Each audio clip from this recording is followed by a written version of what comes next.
Di Akademi untuk Penyihir Serangan, semua orang sepakat pada satu hal, tidak ada tempat bagi penyembuh di sini. Namun, tokoh utama kita berpikir berbeda. Will adalah penyembuh terbaik di sekitar, namun ia tetap mendaftar ke akademi ini. Semua orang mengharapkan ia gagal total. Bahkan seorang guru memutuskan untuk membuktikannya dengan mengatur pertarungan tiruan.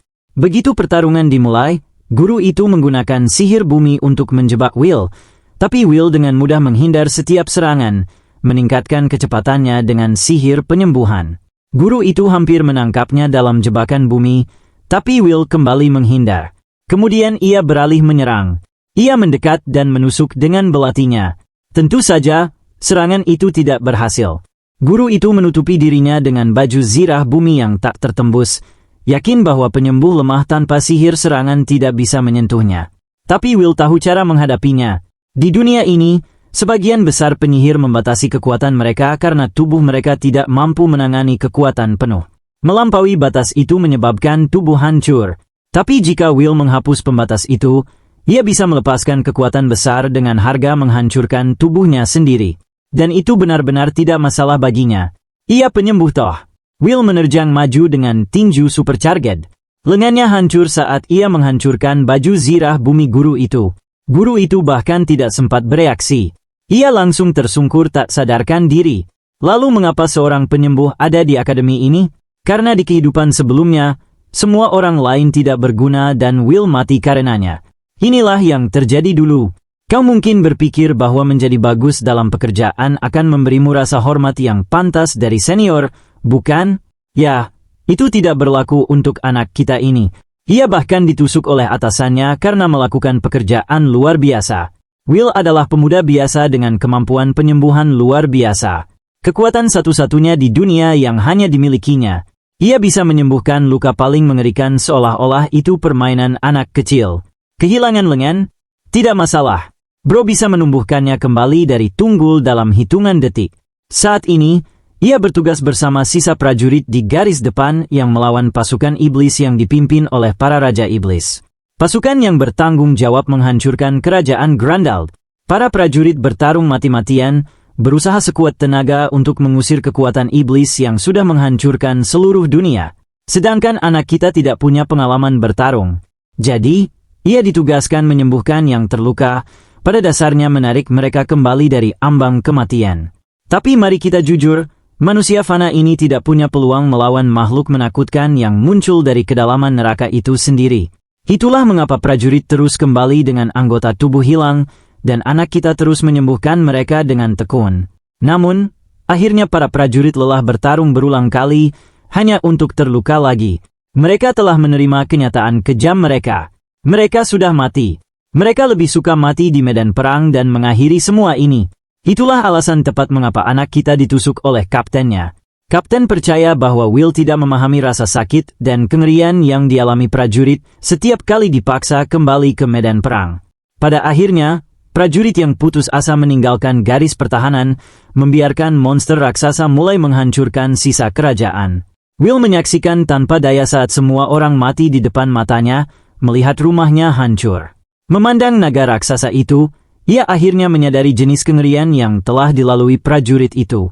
Pada saat itu, kekuatan terbesarnya menjadi penyesalan terbesarnya.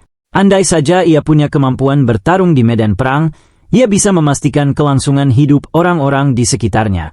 Dengan hasrat membara untuk membela kerajaannya dengan tangan sendiri, Bro meraih kerikil dari tanah dan mulai menerjang naga itu. Tentu saja, usaha konyolnya melawan naga perkasa dengan batu biasa berakhir dengan kematiannya. Namun, seperti yang bisa diduga, ia terbangun hampir 5 tahun ke masa lalu. Tepat sebelum ia memperoleh gelar penyembuh terhebat di dunia, gelar yang kemudian ia benci. Bertekad tidak mengulangi penyesalan masa lalu, ia memutuskan mendaftar ke akademi yang menghususkan diri pada sihir serangan daripada penyembuhan.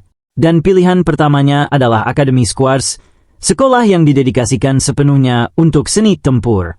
Di dunia ini, seni penyembuhan dan seni menggunakan sihir serangan tidak bisa berdampingan, memaksa penyihir muda memilih satu profesi saja. Namun, Will memutuskan untuk mematahkan aturan tak tertulis itu dan mencapai apa yang gagal di kehidupan sebelumnya. Ia berencana menggunakan pengetahuan masa lalunya untuk membentuk dirinya sedemikian rupa sehingga tidak hanya tahu cara menyembuhkan, tapi juga tahu cara bertarung sendiri. Untuk memulai, ia harus mendaftar ke salah satu akademi paling bergengsi di dunia ini, Akademi Squares. Diyakini bahwa akademi ini bisa membentuk bakat muda menjadi penyihir serangan kelas 1. Belum lagi, penyihir tempur paling berbakat di kehidupan sebelumnya Will juga lulusan akademi ini. Namun, ada masalah. Will adalah penyihir penyembuh, jadi masuk Squares tidak akan mudah. Biasanya, para bangsawan menghabiskan banyak uang untuk mendaftarkan anak-anak bodoh mereka ke akademi ini. Tapi anak kita saat ini miskin. Bahkan jika ia mulai mencari nafkah dengan keterampilan penyembuhannya, ia tidak akan bisa menabung cukup sebelum batas waktu pendaftaran tiba. Saat ia merenungkan masalahnya, kakak perempuannya masuk ke kamar. Melihatnya hidup membuat matanya berkaca-kaca. Menyadari reaksinya, ia mengira perutnya pasti sakit hingga menangis seperti itu. Ia cepat menyeka air mata dan mengelak, mengatakan sesuatu mengganggu matanya. Secara internal, ia nyaris tidak bisa menahan kegembiraan melihat kakaknya hidup. Ia bersumpah akan melindunginya kali ini dari bencana yang menghancurkan hidupnya sebelumnya. Dan tidak hanya dia, ia akan memastikan melindungi semua orang yang gagal diselamatkannya dulu. Tiba-tiba, pikirannya menyala dengan ide. Ia tampaknya sudah menemukan langkah selanjutnya. Tapi sebelum melanjutkan, berikut sedikit konteks tentang Federasi Akademi Sihir. Itu organisasi yang mengawasi semua akademi sihir di kerajaan, bertanggung jawab mengeluarkan peraturan dan kurikulum untuk semua pendidikan sihir. Saat ini, ketua federasi juga adalah kepala sekolah Akademi Squares. Tapi entah mengapa, ketua itu benar-benar berhenti memperhatikan federasi. Tak lama kemudian, alasannya jelas. Itu karena cucu perempuannya yang sakit. Mari. Ngomong-ngomong, nama kakek penyayang ini adalah Arnulum Goldran, ketua Federasi Akademi Sihir dan kepala sekolah Akademi Squares. Pria tua itu berjanji pada cucunya bahwa ia akan menemukan penyihir penyembuh yang mampu membebaskannya dari penderitaan. Namun, di kehidupan sebelumnya anak kita, cucu perempuannya meninggal karena ketua gagal menemukan penyihir mampu tepat waktu. Itulah mengapa anak kita menyelinap langsung ke kamar cucu ketua. Secara kebetulan, anak kita bahkan tidak perlu memperkenalkan diri pada ketua yang sudah ada di sana. Pria tua itu sudah tahu tentang siswa beasiswa yang berasal dari Hilig. Lagi pula, Will terkenal di seluruh kerajaan karena bakat luar biasanya dalam sihir penyembuhan. Itulah mengapa ketua merasa tidak pantas seseorang sekali beranak kita menyelinap seperti pencuri. Secara internal, Will mengakui pria itu benar. Mungkin jika bukan karena pengalaman kehidupan sebelumnya, ia tidak akan berani menyusup ke ruang pribadi orang. Tapi lagi-lagi, formalitas adalah kemewahan yang tidak bisa mereka miliki sekarang. Ia harus langsung masuk, karena hanya dia yang bisa menyembuhkannya. Tentu saja, pria tua itu tahu tidak ada yang gratis, dan ia ingin anak muda ini jelas tentang niatnya. Will bersikeras bahwa waktu sangat penting. Pengobatannya lebih utama daripada negosiasi. Akhirnya, pria tua itu memberikan izin yang dibutuhkan anak kita. Ia duduk di samping tempat tidur, siap menyembuhkan penyakitnya. Tapi tatapan intens pria tua itu menarik perhatiannya, menatap langsung ke jiwa anak kita. Ketua itu praktis menyiarkan bahwa satu gerakan salah, dan anak kita selesai.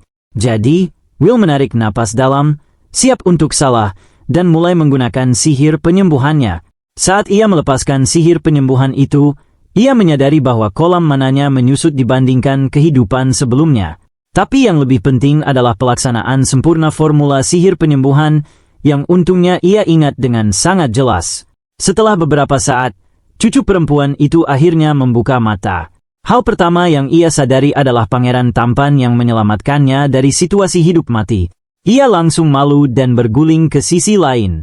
Sementara itu, kakek masih tidak percaya cucunya benar-benar kembali dari koma. Gadis itu mengonfirmasi kembalinya. Ia bahkan mengklaim belum pernah merasa sebaik ini selama bertahun-tahun.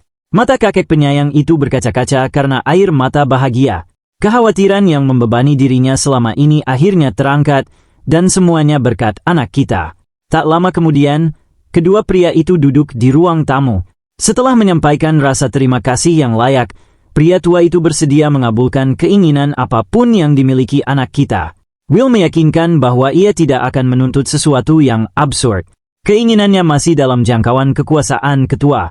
Saat ini, sudah diketahui umum bahwa tidak ada yang setara dengan Will dalam hal sihir penyembuhan. Ia berada di puncak, tanpa ruang lagi untuk berkembang. Itulah mengapa ia ingin mengeksplorasi keterampilan berbeda. Ia ingin mendaftar ke Akademi Squares. Tentu saja, pria tua itu menganggap ini absurd. Seseorang meninggalkan bakat alaminya untuk mengeksplorasi sesuatu yang benar-benar asing terdengar aneh, tapi karena pria tua itu sudah berjanji, ia akan menepatinya.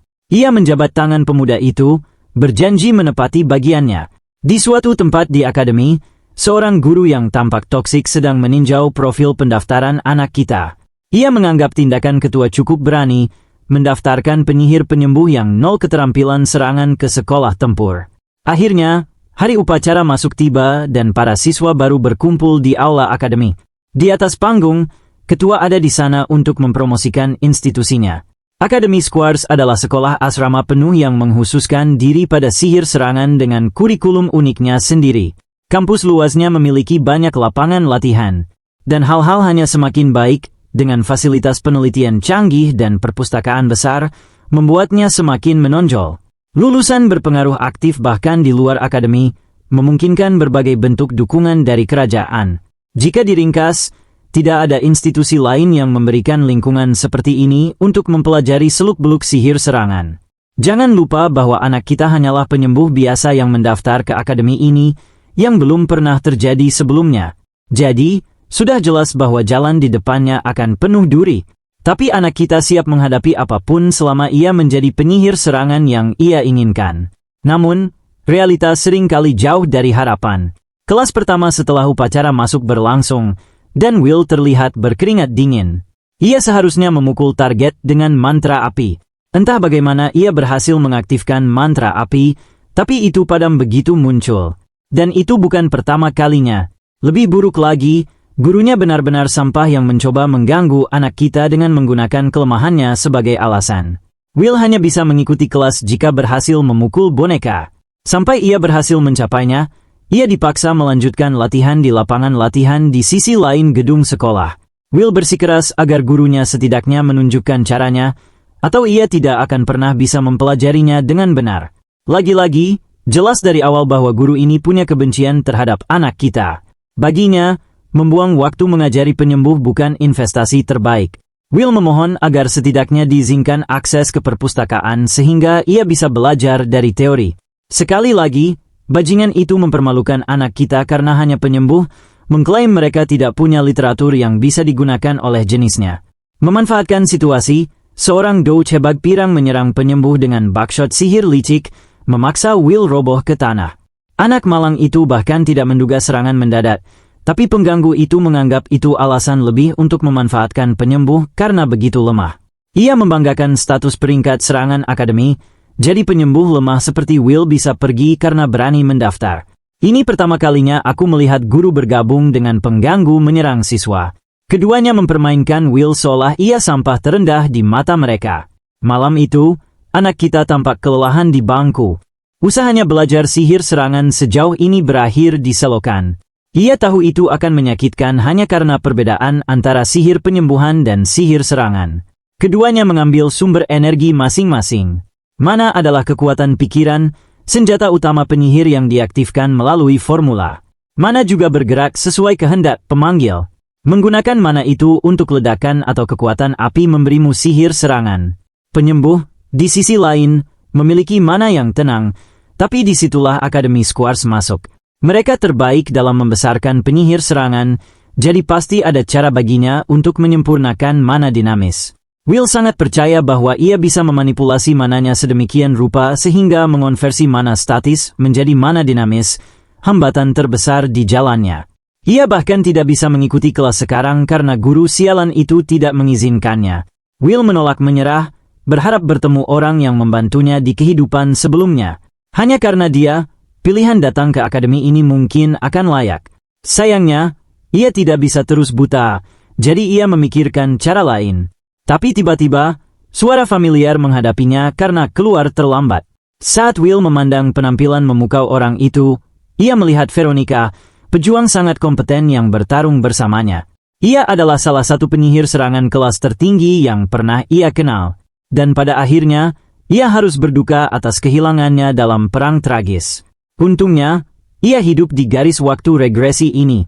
Tapi sebelum mereka bisa bicara, wanita itu mengeluarkan pedang yang sama yang bisa memotong apa saja menjadi dua. Gadis ini tampak seperti Gojo perempuan dengan kemampuan sukuna. Fakta bahwa ia mengarahkan pedangnya padanya tidak menyenangkan. Tapi ternyata ia sedang memburu siswa mencurigakan di sekitar kampus, membuatnya bertanya-tanya apakah Will adalah siswa bermasalah yang sama. Anak kita cepat menjelaskan bahwa ia benar-benar bukan orang itu karena jika ia mengayunkan pedang padanya, ia akan butuh regresi isekai lain dari Trakun lagi. Ia percaya padanya, membawa ketenangan, dan ia bertanya untuk konfirmasi apakah ia benar-benar Veronica. Wanita itu tersinggung karena ia memanggil guru secara santai, membuatnya malu dan terkejut. Ia tahu bahwa ia lebih tua darinya di kehidupan sebelumnya, tapi tidak sebanyak itu. Ternyata ia benar-benar jenius yang melewati kelas dan langsung dipromosikan menjadi profesor, yang sama sekali tidak mengejutkan mengingat bakat tingkat dewanya.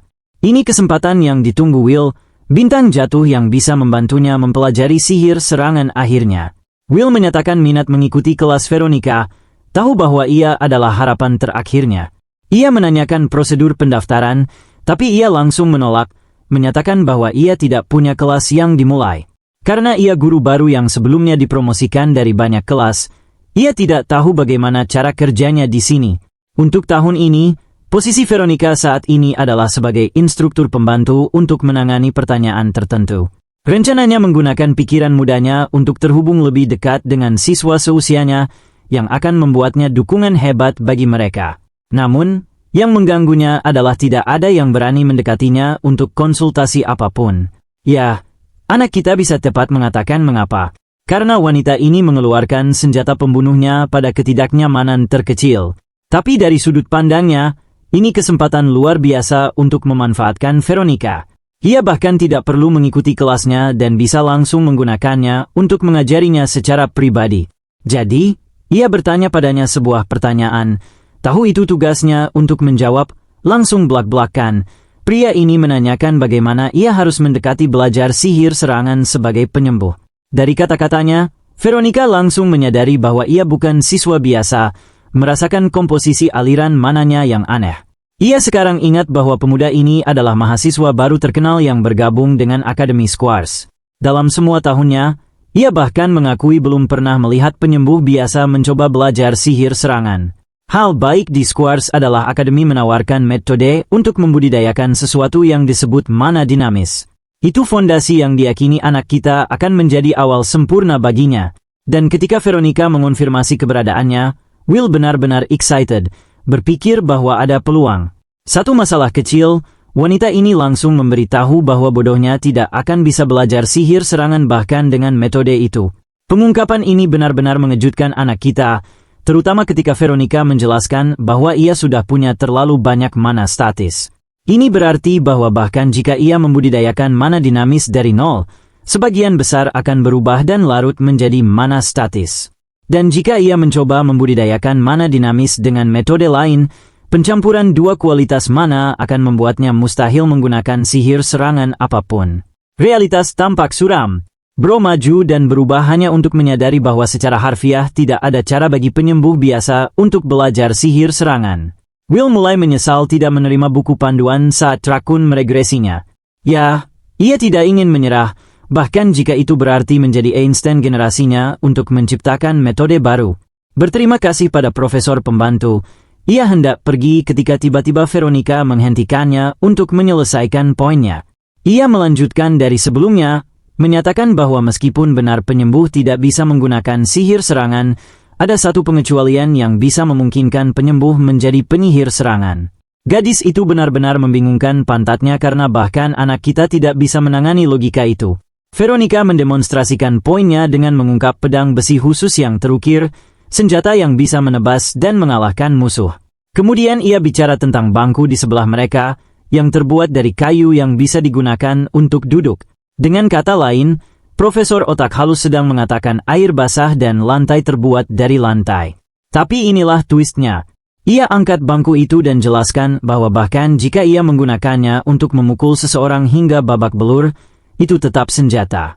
Lucunya, Will mulai bertanya-tanya bagaimana Mommy otot ini bisa angkat bangku berat seperti itu dengan lengan Mi. Bagaimanapun, pendekatan Veronica adalah bahwa bahkan jika sesuatu dibuat untuk tujuan berbeda, seseorang bisa menggunakannya sesuka hati.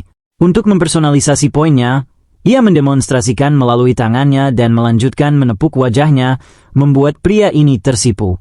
Ini mimpi basah bagi kebanyakan pria sampai ia akhirnya menjentik pantat wajahnya, menjelaskan bagaimana ia menggunakan tangannya untuk dua tujuan tadi.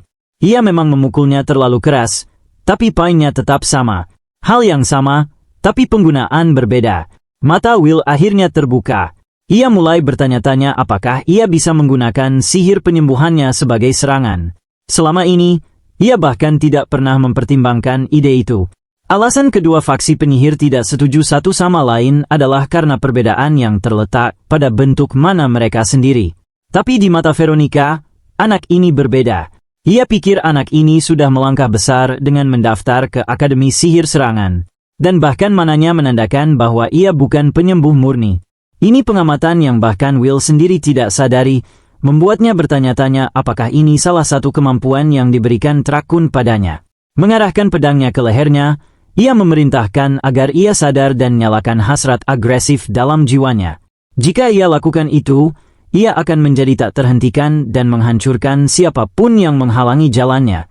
Keesokan harinya tiba dengan anak kita merenungkan percakapan gurunya kemarin. Ia menggunakan banyak contoh berbeda untuk mendemonstrasikan poinnya. Dan yang benar-benar mengejutkannya adalah mengapa ia tidak tampak punya jenis pengawasan terhadap penyembuh biasa. Lalu ada fakta bahwa ia bisa membuat teori di tempat yang masuk akal. Will mulai berpikir bahwa ia menggunakan metode yang sama sendiri, tapi pikirannya terganggu oleh instruktur yang kasar memanggilnya penyembuh. Kelas hari ini sebenarnya spesial. Karena akan ada banyak pertarungan satu lawan satu, ia mampu ikut serta bersama yang lain. Tentu saja, apakah ia bisa menggunakan sihir serangan atau tidak adalah masalahnya sendiri. Guru sampah itu juga sudah menyelesaikan pasangannya, dan tanpa bayangan keraguan, pria ini memasangkan anak kita melawan Dou Cebag Pirang dari hari sebelumnya. Anak kita tidak menantikan pertandingan ini melawan Opulpus karena anak itu dari Akademi Bangsawan terkenal dan punya semua dukungan. Ia bayi dana percaya, tapi lebih dari itu, ia sebenarnya penyihir serangan kuat. Opulpus sudah menganggap kemenangan dan sampah bicara pada anak kita, bertanya-tanya apakah ia akan lari kembali ke ibu setelah dihancurkan. Anak kita berusaha sekuat tenaga agar tidak terpancing amarah oleh imbecile ini. Meskipun ia dari masa depan dan tahu ia melawan anak, itu tetap membuatnya kesal.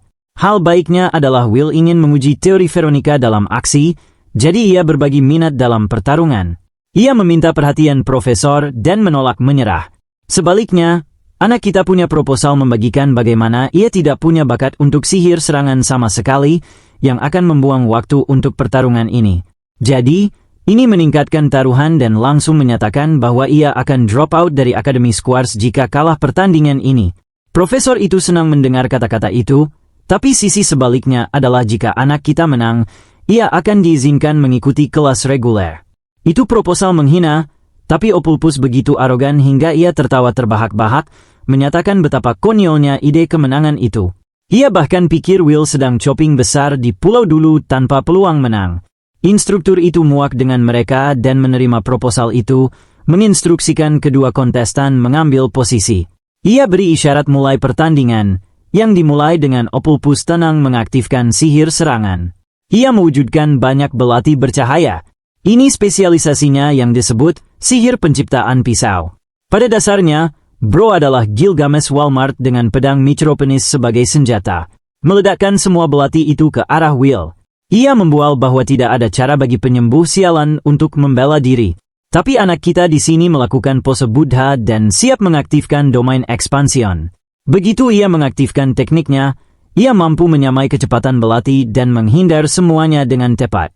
Ini teknik yang disebut manipulasi kehidupan, sesuatu yang akan kita gunakan untuk memanipulasi esensi makhluk hidup di dekatnya, meningkatkan HP mereka ke batas mutlak. Tapi itu bukan semua. Ia juga bisa menggunakannya sebagai serangan dari pendekatan yang sama. Opulpus panik dan menyebutnya keberuntungan sialan, tapi aura anak kita farming dalam pose yang sama. Ia menangkap belati Gilgamesh Walmart sebelum menebas semua yang lain dengan swag Shiru Emiya. Senjata itu goyah dan belum memberikan kerusakan sama sekali. Tapi anak kita baru mulai dan dengan satu belati, ia berniat mengakhiri pertarungan ini. Penonton tidak bisa memahami apa yang baru terjadi. Penyembuh menggunakan serangan-serangan hanya tidak terdaftar di otak mereka. Pada kenyataannya, Will telah menggunakan sihir penyembuhan sebagai serangan dan tidak pernah menggunakan sihir serangan. Opulpus dalam kesulitan dan sampah bicara bagaimana ia menahan selama ini. Ternyata, Bro bisa meningkatkan jumlah pisau yang tersedia seolah itu akan membuat perbedaan.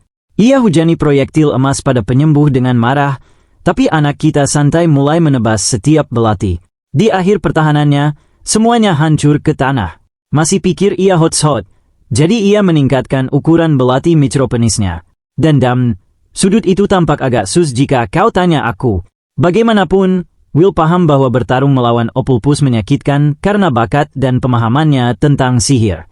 Untuk meningkatkan kompleksitas dan kekuatan api, Opulpus memaksa belatinya berputar, pada dasarnya melempar misil ke arah anak kita. Bro meminjam teknik panah api Furnace Sukuna hanya untuk Will memblokir itu juga. Pus tidak bisa mencuri teknik lain dari acara lain dan hanya mengaum frustrasi. Sementara itu, anak kita pikir ia harus secara progresif meningkatkan kekuatannya.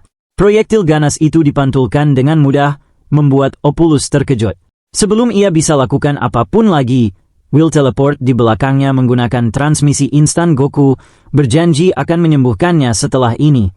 Kemudian ia langsung menuju pembunuhan, hanya untuk instruktur menyela dan melemparkan tembok bumi besar di antara keduanya.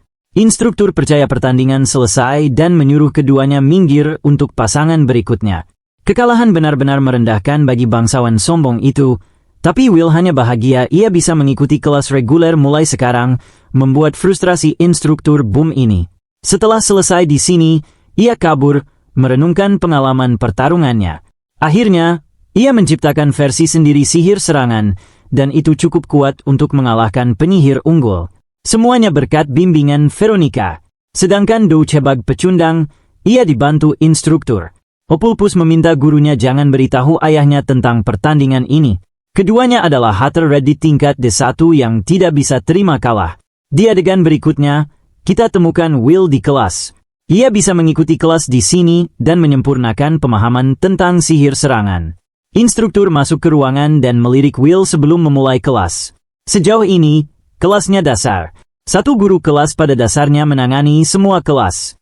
Will paling tertarik dengan kelas penciptaan alat sihir, mengingat konsep serupa di Akademi Penyembuhan. Pelajaran hari ini tentang penciptaan bom es.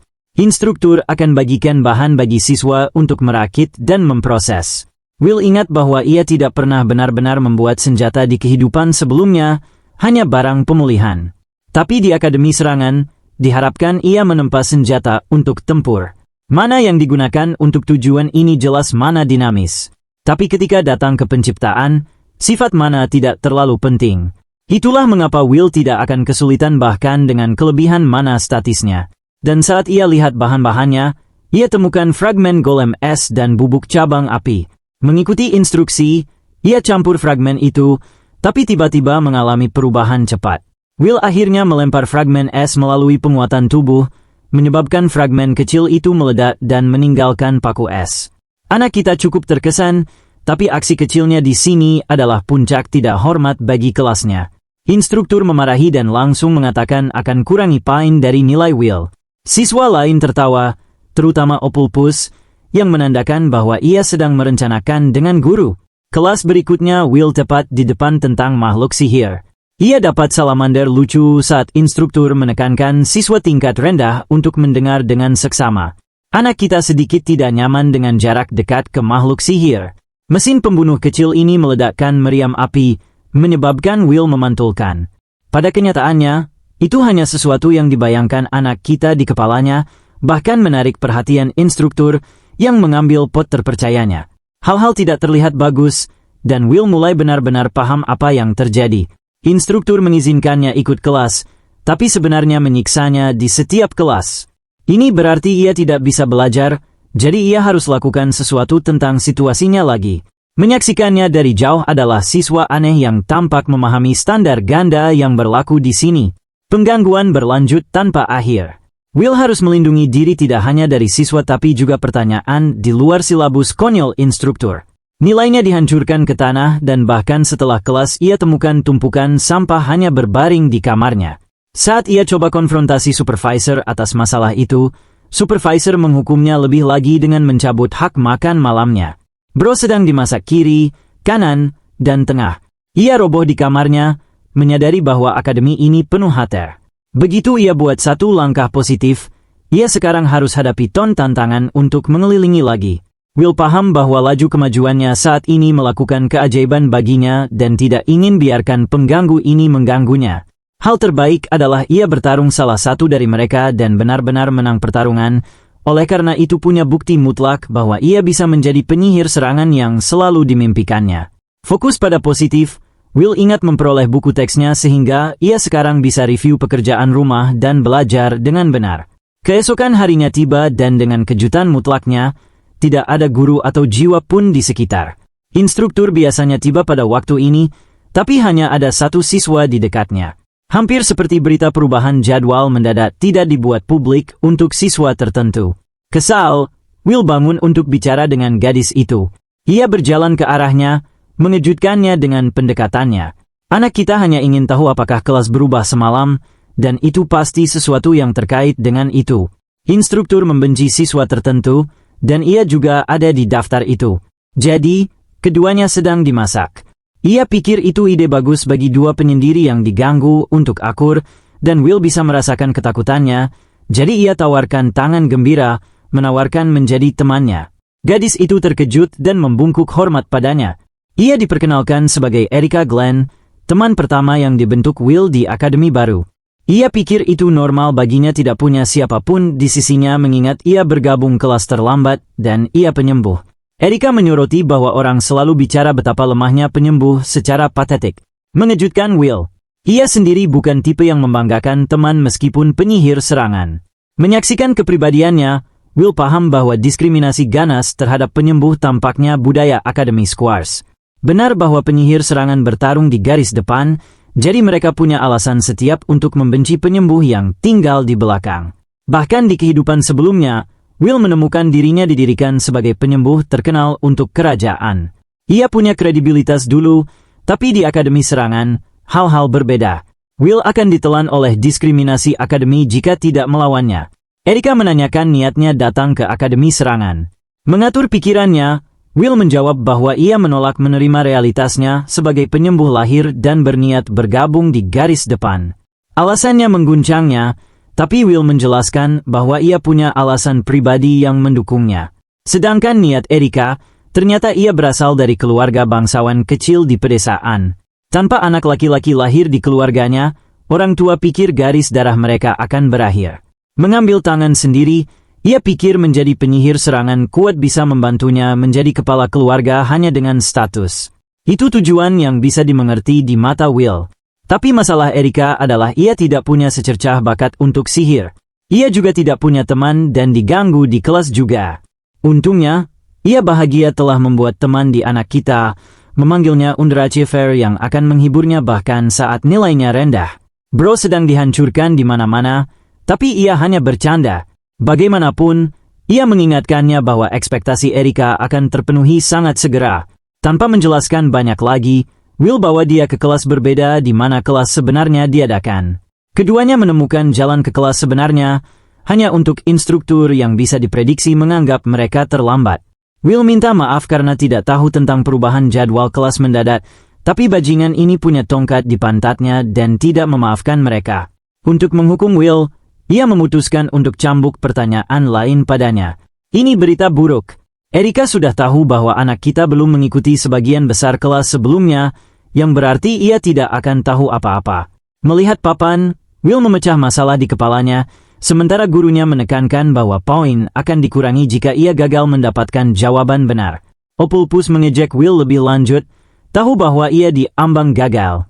Tapi anak kita dalam konsentrasi dalam, jadi ia ambil kapur dan mulai mencoret dengan intens. Setiap kata menarik perhatian kelas. Bahkan Opulpus pikir ini hanya upaya pamer. Pada kenyataannya, Will menemukan konfigurasi benar, menerangi lingkaran sihir di papan. Ia menghancurkan ekspektasi semua orang, menutup seluruh ruangan, termasuk instruktur sialannya. Guru itu dipaksa mengakui itu jawaban benar, mengejutkan Opulpus dan bahkan Erika. Tidak ada cara anak baru berhasil memecahkan jawaban, bahkan setelah melewatkan semua kelasnya. Tepat setelah kelas menyebalkan itu, Erika langsung ingin tahu bagaimana ia berhasil menyelesaikan pertanyaan itu. Will menjelaskan bahwa sebenarnya cukup mudah diselesaikan karena ia belajar dari buku teks. Ia sudah membaca buku teks, jadi ia tahu apa yang diharapkan. Yang paling mengejutkannya adalah bahwa pria ini melahap seluruh buku dalam satu malam saja. Will hanya membacanya pertama kali dan akhirnya membaca cepat buku itu, memujinya sebagai salah satu buku terhebat tentang sihir serangan. Ada aplikasi fundamental dan lanjutan yang disebutkan. Semuanya dicakup dengan detail intens.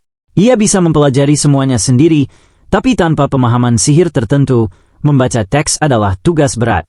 Hal baik tentang Will adalah ia selalu bagus dalam studi teori, jadi ia bisa mengelola tanpa banyak ketidaknyamanan. Ia mempelajari semua tentang sihir serangan dalam satu malam, membacanya seperti novel fiksi. Sementara ia terhibur, Erika di sini merinding. Buku yang ia lahap adalah momok akademi mereka, sesuatu yang tidak bisa diterjemahkan tanpa bimbingan guru. Ia mulai menyesal asumsi awalnya memanggilnya kegagalan dan menyadari bahwa ia satu-satunya bottom feeder di sekitar.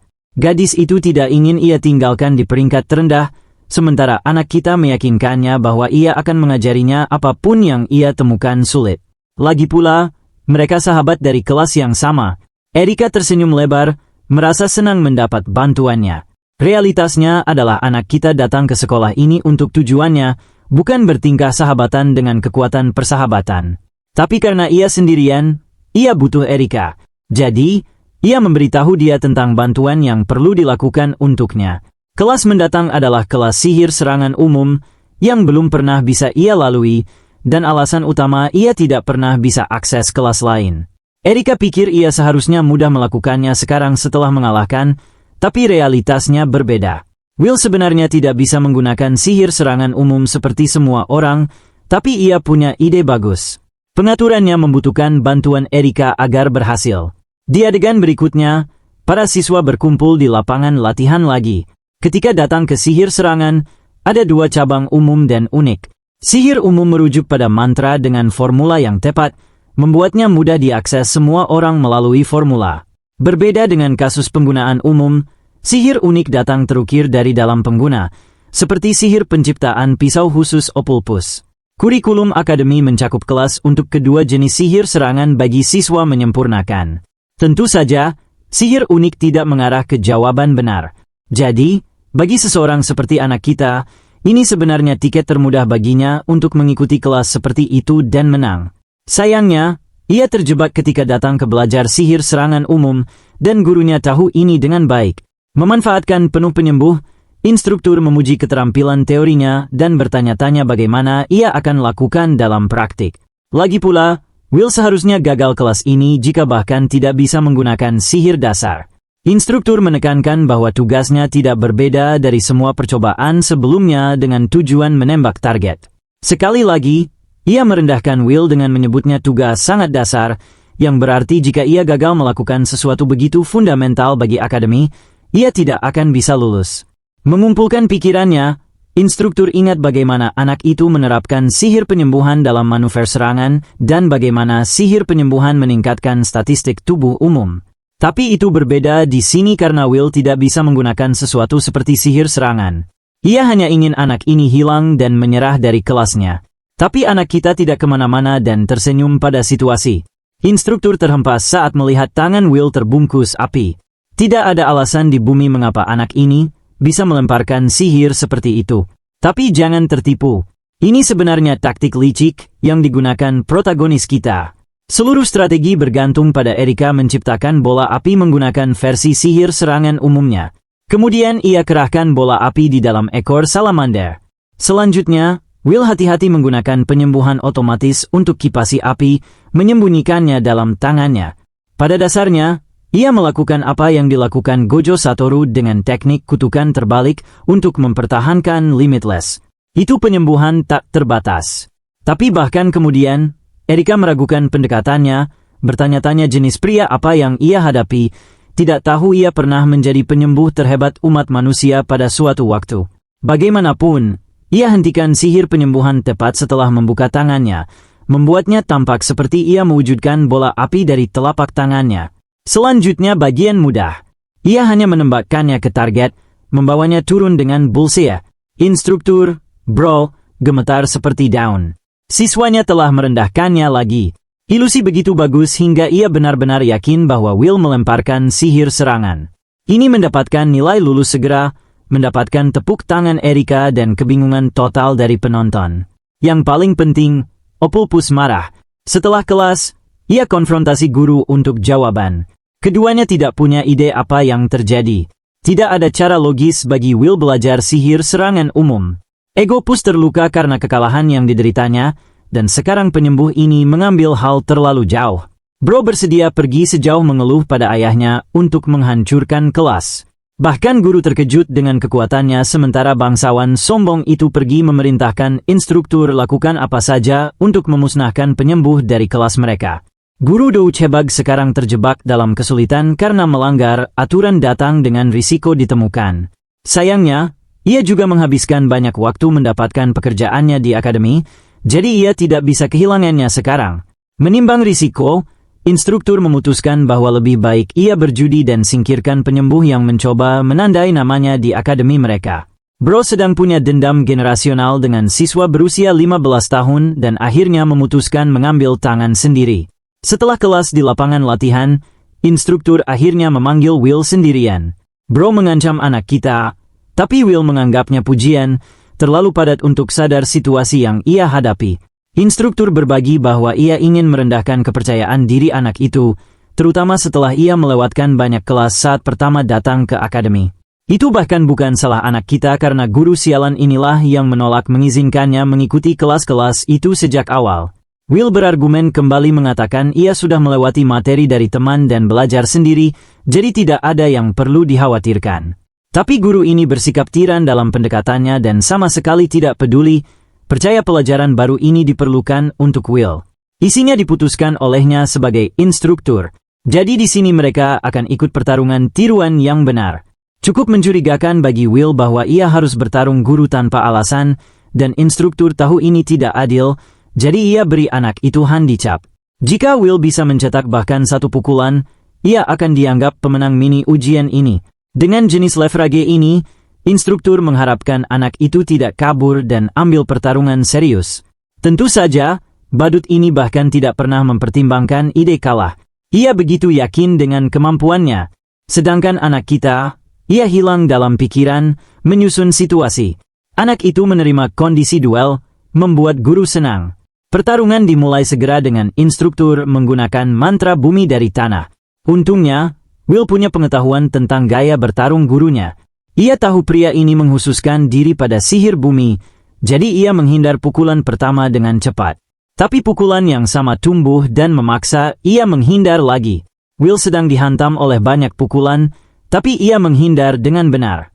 Guru mengejeknya karena menghindar tanpa henti, tapi masalah Will saat ini adalah menghadapi sihir bumi yang mengganggu, yang bisa dispam tanpa henti. Lalu ada fakta bahwa serangannya punya jangkauan banyak, membuatnya benar-benar berbeda dari Alpus. Pada saat yang sama, Bro belum selesai dan menemukan dirinya pergi ultra insting pada setiap pukulan. Will mempersempit jarak dan menerjang ke arah gurunya, yang menyalakan lebih banyak sihir bumi, mengukir tembok terbuka dari setiap sisi sebelum menutupnya, membuat sandwich dari anak itu. Gerakan ini tampak seperti kehancuran akhir hingga pria itu melihat siswanya turun dari langit dengan belati di tangan. Ini satu-satunya kesempatan yang ia punya, jadi Will mendaratkan pukulan belati, menghancurkan kepala gurunya. Sayangnya, pria ini mengukir baju zirah tahan lama, memblokir pukulan itu. Siswa itu secara paksa menghindar serangan berikutnya instruktur, menciptakan jarak lagi. Ular kecil ini memanggil siswanya patetik dan mengungkap baju zirah besi semua kuatnya. Bahkan Will pikir nama itu ceringe sekali. Sementara gurunya mengejeknya karena menggunakan imitasi sihir serangan umum, ia bicara turun, menghina, dan mengecam kepercayaan diri siswa bahkan mempertimbangkan ide menjadi penyihir serangan. Namun, Siswa rendah hati dengan percaya diri mengingatkan instruktur bahwa sihir penyembuhan membiarkannya mempelajari tubuh manusia dalam detail besar. Dengan cara ini, ia bisa memahami bahwa kebanyakan manusia menahan kekuatan mereka agar tidak membunuh. Tubuh mereka sendiri tidak mampu menangani kekuatan penuh, dan melampaui batas itu akan menyebabkan tubuh mereka memburuk. Instruktur menganggap itu penghinaan karena Will mencoba ceramahi dia bertingkah tinggi dan perkasa, tapi poin anak itu sebenarnya sederhana. Jika seseorang bisa menghapus pembatas tubuh manusia, mereka bisa mengeluarkan kekuatan besar dengan harga merusak tubuh mereka. Tapi hal baik bagi Will adalah ia penyembuh, jadi ia akan melakukan Isuku Midoriya. Ia baik-baik saja dengan lengannya hancur dalam proses. Tekad anak itu mengejutkan instruktur saat ia berjalan santai mendekati gurunya yang masih pikir baju zirah ceringinya tidak akan punya efek. Deku siapkan Texas Smash. Oh, tunggu, cerita salah lagi. Gurunya berteriak saat Will menghancurkan baju zirahnya dengan tinjunya. Bro tidak hanya memecah baju zirah, ia meninggalkan wajahnya lebih babak belur daripada Jack Paul dalam pertarungannya melawan Anthony Joshua. Will mengingatkan guru tercinta jangan putuskan nasib siswa dan merasa hangat mengingat bimbingan Veronica lagi. Ia satu-satunya alasan membantunya membuka kekuatan luar biasa dari sihir penyembuhan yang sudah ia punya. Will tahu ia bisa menjadi jauh lebih kuat. Tapi sementara ia hilang dalam pikiran, instruktur menyelinap dan menyerangnya dengan kolom bumi lain. Untungnya, ia bisa menghindar, tapi itu tidak cukup untuk meredakan amarah mendidih darah pria ini. Will tidak menduga diserang buta seperti itu, terutama ketika ia sudah lulus kondisi tes. Instruktur membual lebih banyak, menyatakan bahwa tidak ada saksi untuk konfirmasi hal seperti itu, yang berarti secara teknis penyihir penyembuh bahkan tidak pernah memukulnya. Ia menolak mengakui kekalahannya di tangan penyembuh menyebalkan dan membanjiri lebih banyak mantra bumi terhadap anak kita. Will mulai benar-benar lelah dengan pendekatan, aku adalah aturan, ala Seto Kariba pria ini. Tapi berkat ia sudah menghapus pembatasnya, ia bisa meluncur dengan kecepatan roket dan Blitz melewatinya lagi. Instruktur bahkan tidak bisa memproses kemajuan mendadak Will saat anak itu mengisi tinju beratnya, siap menghancurkan dia kedua kali. Bahkan baju zirah ceringinya tidak akan terwujud tepat waktu untuk selamatkan dia dari Haymaker ini. Tapi kemudian pukulan berhenti. Tepat sebelum menghancurkan wajahnya, pukulan berhenti. Seolah aliran waktu sendiri tidak ada lagi. Pukulan Will menghancurkan wajahnya, mempermalukan instruktur saat ia memproses rasa sakit berat. Pukulan lambat dan memalukan ini lebih buruk daripada menderita serangan terakhir. Ia bahkan tidak bisa lari kali ini atau berteriak untuk selamatkan nyawanya. Adegan itu benar-benar lucu karena satu pukulan ini memakan seperti 50 panel. Akhirnya, Will memberikan kekuatan sebenarnya dan mengirim pria ini terbang, menyebabkan ia jatuh ke tanah. Selama ini, penyembuh telah menggunakan trik penyembuh lain. Ia menyambut instruktur kembali ke realitas, menjelaskan bagaimana hanya satu momen berlalu di dunia nyata. Tapi jangan khawatir, ia bukan seperti gurunya yang tidak jelaskan, dan dengan benar bagikan apa yang terjadi. Pertama, ketika Will menghubungkan pukulannya, ia mengaktifkan mantra peningkatan ilusi. Mantra ini seharusnya menyembuhkan orang dengan indera lemah seperti penglihatan. Tapi baru-baru ini, anak kita telah menggunakannya dalam tempur untuk meningkatkan kecepatan dan waktu reaksinya. Ia pada dasarnya bisa mengaktifkannya terhadap lawan, merangsang indera mereka secara hiper, membuat mereka percaya 1 detik sebenarnya 100 detik. Ini membuat serangan tampak jauh lebih menyakitkan karena brutal dan menyiksa. Akhirnya, Will memasang senyum bagus kecil untuk gurunya dan bertanya satu pertanyaan terakhir, menanyakan apakah ia bisa lulus kelas sekarang. Sebelum instruktur sombong itu bahkan menjawab, Bro pegang bahunya, mengancam mengingatkan bahwa ia akan hapus setiap inci diskriminasi yang dimiliki guru terhadap penyembuh. Penyembuh yang sama tidak berbahaya sekarang tampak seperti Raja Iblis dan menekankan bahwa satu-satunya tujuannya adalah menikmati kelasnya, yang berarti jika pria ini atau siswanya pernah mengganggunya lagi, hal-hal akan sangat salah baginya. Will menyimpulkan proposalnya dengan senyum cerah, mengakhiri pertemuan mereka. Malam itu, instruktur terlihat mondar-mandir panik, bertanya-tanya jenis monster apa yang ia hadapi. Ia biasa percaya bahwa setiap penyihir penyembuh lemah sekali dan tunduk pada perintah penyihir garis depan. Tapi anak ini berbeda. Ia punya keterampilan tempur tingkat atas dan niat membunuh yang mematikan. Kebetulan, ia bertemu Pang Pirang itu, yang penasaran tahu hasil sesi latihan. Snickers, percaya itu berakhir dengan kematian anak kita, tapi kemudian ia dibungkam seperti anjing. Instruktur sudah selesai dengan ocehan bayi Nepo dan mendesak bangsawan jangan libatkan diri melawan Will. Itu untuk kebaikan semua, dan itu kesalahpahaman terbesar. Mereka menganggap Will hanya penyihir penyembuh biasa. Pulpus terkejut dengan nasihat dan angkat ancaman ayahnya lagi, tapi kali ini instruktur tidak takut. Ia pada dasarnya menyuruh Pang Pirang itu mengeluh pada ayahnya sebanyak yang ia mau. Karena dengan semua pengaruh itu, ia bisa dengan mudah menghilangkan penyembuh sekarang. Keluarga Omen bukan berjalan di perintah Opulpus. Tapi pasti bahwa jika mereka terus main-main dengan anak baru, ia akan menghancurkan mereka selamanya. Ia ditinggal marah, tidak bisa percaya situasi memburuk ke arah ini. Setelah pemukulan fenomenal itu, beberapa hari berlalu. Kelas baru saja selesai. Will sedang santai karena ia bisa merasakan bangsawan Pirang sekarang berhati-hati di sekitarnya. Ia tidak lagi melakukan gerakan licik atau komentar apapun. Dengan cara ini, anak kita akhirnya bisa fokus pada kelasnya. Namun, ia tidak puas dengan keadaan saat ini. Saat ini, tujuan utamanya adalah membalikkan realitas kehancuran umat manusia di masa depan. Satu-satunya cara menghindari nasib gelap seperti itu adalah menjadi lebih kuat. Tentu, sihir penyembuhannya membantunya dengan penguatan tubuh, tapi ia membatasi dirinya hanya dengan serangan kekuatan dasar sekarang. Peningkatan indera baik untuk ilusi juga, tapi itu tidak ada apa-apanya dibandingkan gaya bertarung serbaguna sihir serangan. Will paham bahwa ia perlu mengukir gaya bertarung benar-benar baru untuk mengejar. Ia jelaskan proses pikiran ini tepat pada Profesor Pembantu Veronica, mencari bimbingannya lagi. Pendekatan Will butuh penyempurnaan, tapi Veronica punya satu hal lain untuk dikatakan dulu. Ia ragu mendengar apa yang akan dikatakannya, tapi ia sebenarnya akhirnya memberi selamat atas segala yang telah dilakukannya sejauh ini. Berkat kontribusinya, para guru telah bicara tentang penyembuh tanpa henti. Penyihir penyembuh menjaga ketat dengan kelas atas akademi, dan itu bukan hal yang bisa diremehkan. Sementara beberapa guru lain juga tampak membenci kemajuannya, yang masuk akal. Menariknya, Veronica belum benar-benar mengungkap pada siapapun bahwa ia alasan di balik kemajuannya. Ia juga tidak pernah punya kesempatan menyebutkannya di antara guru karena yang lain hanya mengabaikannya karena spesial, bahkan di peringkat mereka. Anak kita lega karena dengan cara ini ia tidak akan berurusan dengan masalah apapun. Itu nasihatnya yang membawanya sejauh ini, dan ia tidak ingin ia bermasalah karenanya. Profesor tidak keberatan dan mengakui bahwa sebenarnya ia bersyukur padanya. Seperti yang dikatakannya sebelumnya, penyihir penyembuhan bahkan tidak pernah mencoba membawa teori mereka ke realitas. Ia mengeluarkan pedangnya lagi. Anehnya, ia suka melakukan itu banyak dan menantang anak kita duel. Will jelas tidak menduga gerakan ini datang dari Veronica, tapi ia benar-benar penasaran melihat di mana ia berdiri pada levelnya. Itu cara terbaik membantunya menjadi lebih kuat, tapi anak kita benar-benar tidak siap sama sekali dan panik sekali.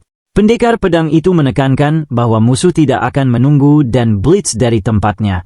Ia muncul dengan menggelegar tepat di depannya untuk menebasnya, sesuatu yang Will bisa pantulkan di detik terakhir. Ia nyaris menahan senjatanya bersama melawan serangan beratnya, dan ia terus mengalahkannya dengan rentetan tebasan. Meskipun menghabiskan semua peningkatannya dan kecepatan reaksi, ia bahkan tidak bisa mengikuti. Hal tentang Veronica adalah bahwa ia lebih dari cepat. Wanita ini adalah petir yang berwujud.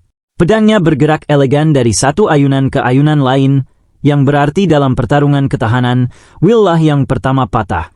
Menahan pukulan berat, Will paham bahwa ia hanya punya satu tembakan untuk mengesankannya dengan kecepatan limit breakingnya. Dengan cara ini, ia akan tangkap dia tidak siaga. Menanamkan energinya ke tumitnya, anak kita melesat maju dengan keganasan petir miliknya sendiri.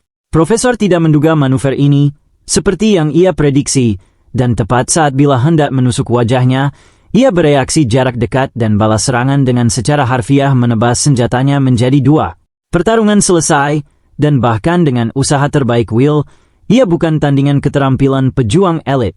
Veronica tegaskan antusiasmenya. Ia tidak percaya ia bisa melakukan fast one padanya seperti itu. Apa yang ia gunakan tadi adalah pedang sihir untuk melawannya.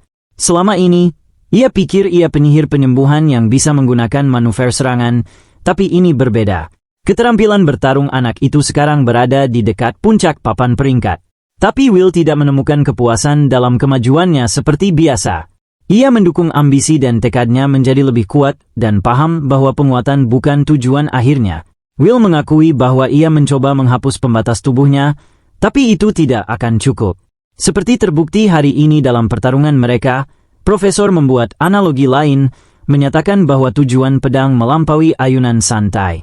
Itu bisa menusuk dan dilempar, dan sihir penyembuhan pasti punya aplikasi seperti itu juga. Sayangnya, Will telah memikirkan ide serupa, tapi tidak bisa menemukan apapun. Pendekar pedang cantik itu menjelaskan bahwa kekurangannya adalah pengalaman tempur sebenarnya. Ia kekurangan intuisi untuk merumuskan apa artinya bertarung. Di mata Veronica, pengalaman mengalahkan pengetahuan ketika diterapkan dengan benar. Bahkan dalam pertarungan mereka sekarang, Will menyadari sedikit sesuatu yang ia gunakan. Menemukan nasihatnya, Will bertanya apakah ia harus melakukan lebih banyak pertarungan tiruan melawan Profesor. Veronica suka pendekatan itu, tapi merekomendasikan agar ia ikut misi pelatihan penaklukan monster. Anak itu terheran-heran. Akhirnya, ia akan punya pengalaman up close situasi hidup mati tempur. Ia sebenarnya ikut dalam kompetisi yang sama di 3 akademi Squares, Hilik, dan Zilburn. Ketiga akademi membanggakan gaya serangan, pertahanan, dan pendekar pedang. Siswa mereka seharusnya melaksanakan permintaan penaklukan.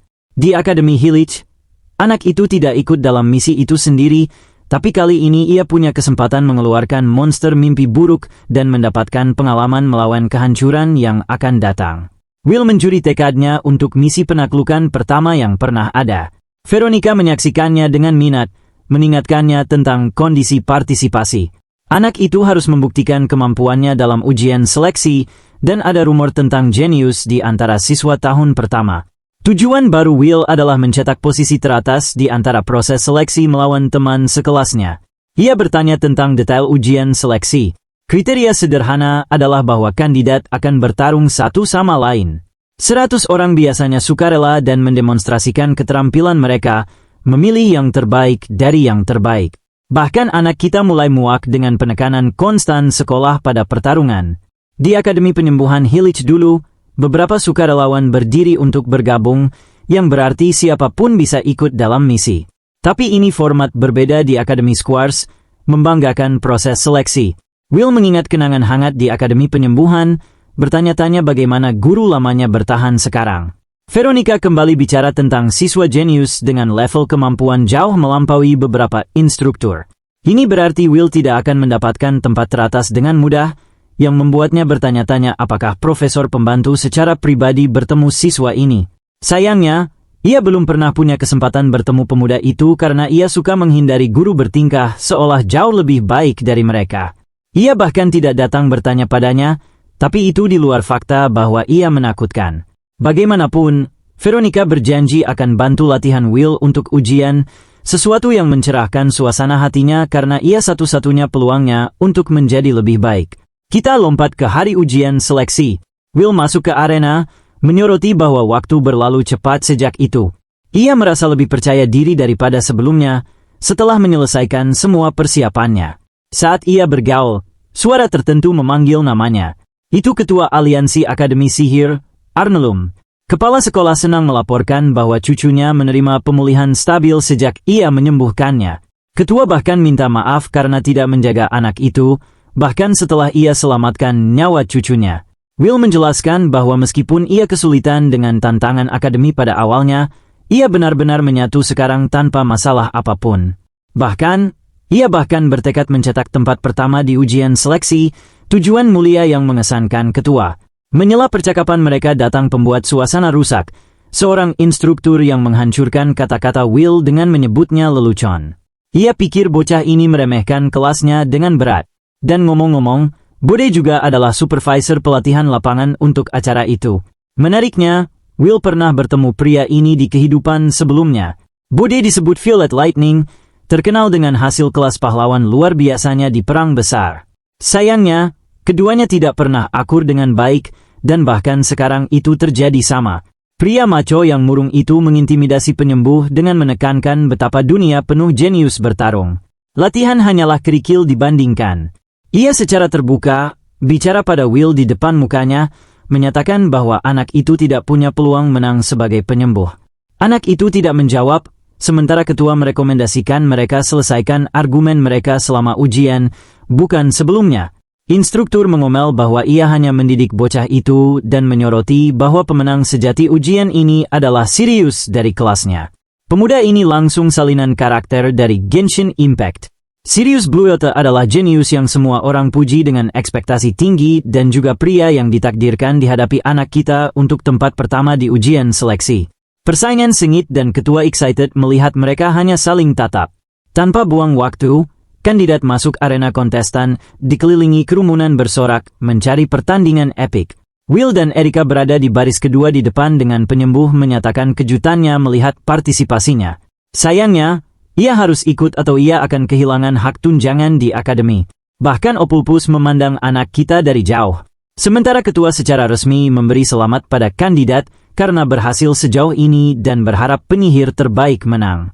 Ronde pertama akan menjadi ronde pendahuluan yang akan menghilangkan sebagian besar kandidat, meninggalkan yang terbaik untuk seleksi sebenarnya. Ini berarti semua mereka akan bertarung satu sama lain pada saat yang sama. 100 siswa melawan satu sama lain. Ruang terlalu sempit untuk pertarungan mereka. Tapi jangan khawatir karena ketua menggunakan domain ekspansion pribadinya untuk melemparkan mereka ke dimensi berbeda sepenuhnya. Para siswa bahkan tidak bisa memahami di mana mereka telah diangkut. Sementara kakek tua itu berdiri di tepi ruang itu sendiri, menyebarkan mereka ke lokasi berbeda. Will diangkut ke hutan tepat di belakang akademi. Dengan semua siswa diangkut, kepala sekolah mengumumkan bahwa semua telah ditempatkan di lokasi acak. Tujuannya adalah bekerja sama dengan bijak dan hindari lawan yang terlalu kuat. Semua posisi mulai berdasarkan keberuntungan. Will di sini memuji keterampilan teleportasi luar biasa ketua karena kakek tua ini baru saja teleport mereka pada saat yang sama. Dengan demikian dimulailah awal ujian pelatihan lapangan. Pertama-tama, anak kita melompat ke cabang sebelum mengaktifkan mantra penyembunyian kehadiran. Dengan cara ini, ia akan menutupi kehadirannya dan pergi stealth, bermain aman di sekitar kontestan lain. Saat ia memandang ke belakang, ia sebenarnya menemukan 3 siswa saling berhadapan. Salah satunya menggunakan golem bumi perkasa yang bisa lolos sebagai Pokemon jujur, sementara gadis lain punya palu peri besar. Keduanya begitu sibuk menghadapi yang lain hingga lupa tentang penyerang ketiga, wanita yang membekukan mereka di tempat. Will terkesan melihat rentang keterampilan penyihir serangan lain dan percaya ada banyak yang bisa ia pelajari dari mereka selain hanya ingin tempat pertama. Ia suka apa yang baru dilihatnya dan berniat mengolahnya ke dalam set keterampilannya sendiri. Pertarungan selesai dan pria terakhir berdiri adalah pria golem. Mereka di sini merayakan kemenangan pertarungan epik.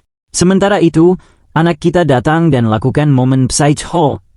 Will pegang kepalanya dan aktifkan blokade kesadaran, langsung membuatnya pingsan. Pikirkan seperti versi mini Infinite Foud dari Gojo lagi. Dengan kemampuan ini, Will mampu memanipulasi kekuatan hidup lawannya dan memaksa mereka blackout, tapi diperlukan genggaman yang kuat, atau gerakan tidak akan berhasil dengan benar. Ini teknik yang ia pinjam dari Veronica selama sesi latihan mereka. Hilang dalam pikiran, Will nyaris tidak sadar serangan datang ke arahnya. Ia menghindar banyak belati pendek dan langsung ingat itu sama Dumbas lagi. Kali ini anak itu bawa teman-temannya juga.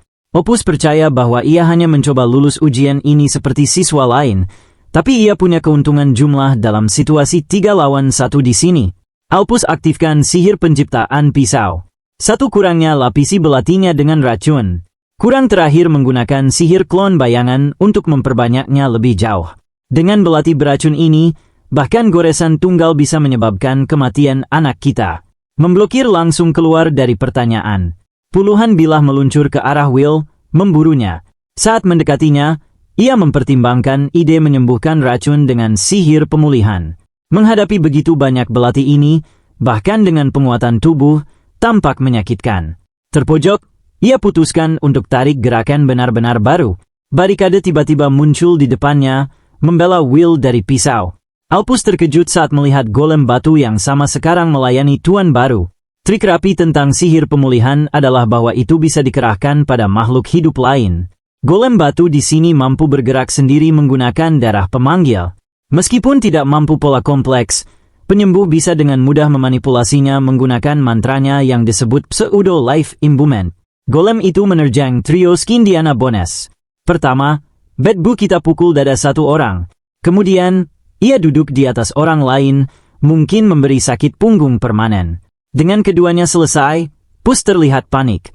Ia daging mati karena anak kita Blitz seperti Minato Namikaze, pegang wajahnya dan ketuk dia tidur. Pertarungan selesai, jadi Will kembali ke mode stealth. Golemnya maju di medan perang. Karena teknik peningkatannya membatasinya dari tempur jarak dekat, tembakan terbaiknya adalah menggunakan golem untuk mengkompensasi kelemahan mencolok. Ia juga bisa dengan aman mengamati semua orang seperti ini. Tiba-tiba, tornado raksasa menarik perhatiannya. Seolah bencana alam menyerang hutan. Tapi tidak, spiral angin ini adalah gelombang Kamehameha literal yang nyaris lolos oleh anak kita. Serangan itu secara harfiah melukai bumi, menghancurkan golem serta sisa siswa, bahkan menjatuhkan semua pohon di area tersisa. Di kejauhan, Will melihat satu pria. Itu Sirius, siswa jenius, dan aku bahkan tidak bercanda. Bro tampak lebih seperti karakter utama daripada yang kita dapat.